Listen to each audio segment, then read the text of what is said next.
कार संजना यादव अपने YouTube channel पे आप सबका स्वागत करती हूँ। दोस्तों एक मैं होली गीत लेके आ रही हूँ। अच्छा लगे तो लाइक सब्सक्राइब कमेंट करना दोस्तों की। चलिए सुनाते हैं कि कैसा लगा।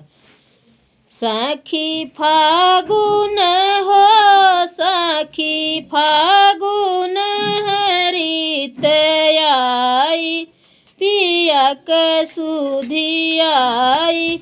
सखी फागुन हो सखी फागुन हरित जयाई पिया क सुधी आई।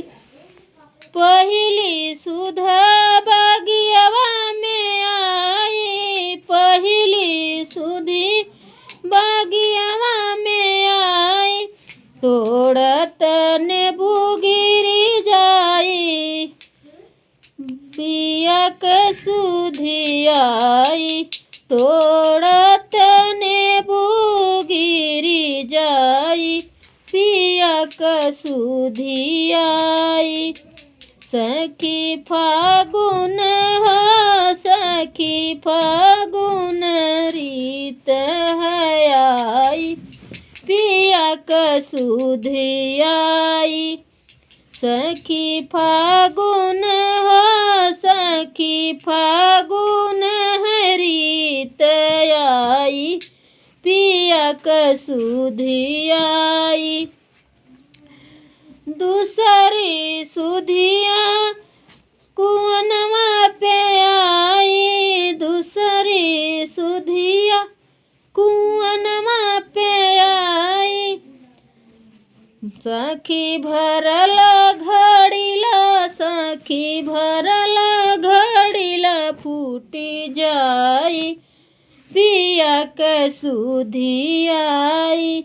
सखी भरल घड़ीला सखी भरल घड़ीला फूटी जाई पिया क सुधी आई।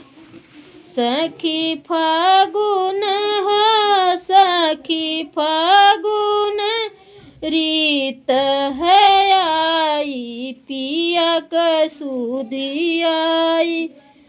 सखी तीसरा सुधी सड़किया पे आई सखी तीसरा सुधिया सड़किया पे आई।